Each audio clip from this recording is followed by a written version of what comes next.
So my mindset was I didn't want to tell mom and dad if it wasn't true because I didn't want to upset them.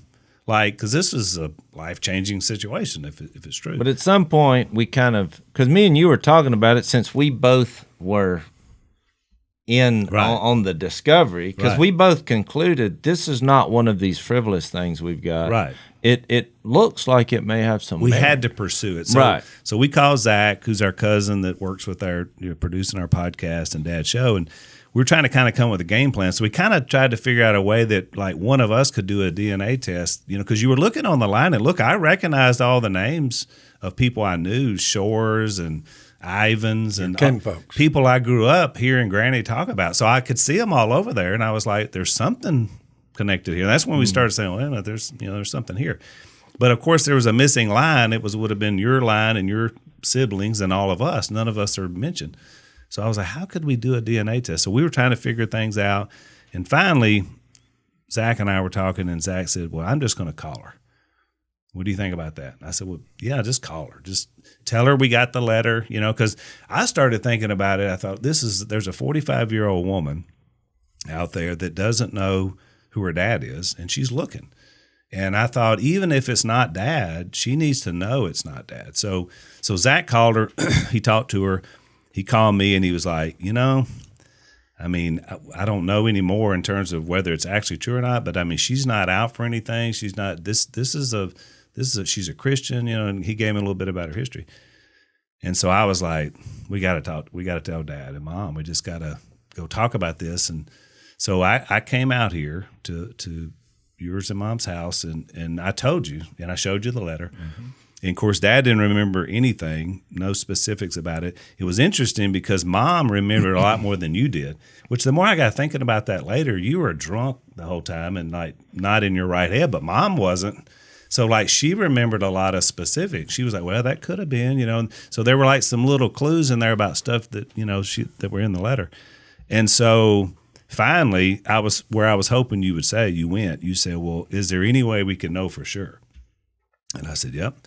We can do a DNA test together. And she does it up there. You do it down here.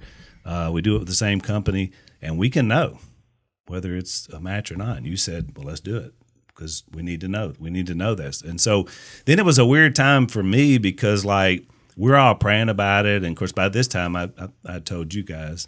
And we were going to do the test, and she was willing to do the test. And so, but it was weird because when you're praying about something like this, it's a truth that's already there.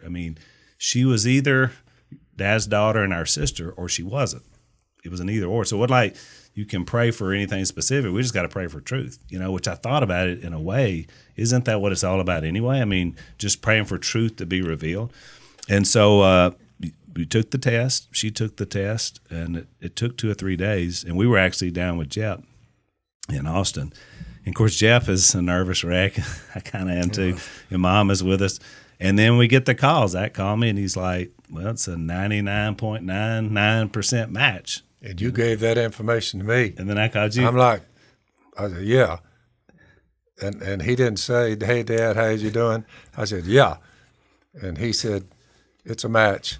I'm like, I said 99.9. Bring her on down. It's a match. Bring her on down.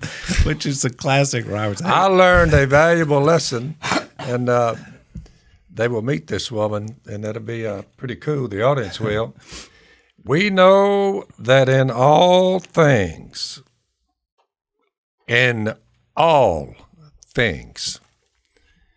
even sin, God works for the good of those who love him, who have been called according to his purpose. So our audience will meet my daughter. We've already met her. So it's a pretty cool explanation of redemption, reconciliation, love. It's as it turns out, 45 years, you have a daughter that you don't know about, and she has a father she doesn't know about. 45 years, it doesn't sound like very long, but you say, that's a while. So finally, after all those years, we come together and members of the kingdom of God, a part of me thought, man, because now that we know her, I mean, when you told me it's a match, I was like, well, I love her. That's the way I felt. Because I thought she's my sister. I actually read 1 Corinthians 13 after that because I just thought, this is what I'm gonna be. But then I thought, man, what a terrible deal for her. If she's not familiar with Duck Dynasty or whatever, and she's gonna see that and say, there you go. She's gonna be like, are you kidding me?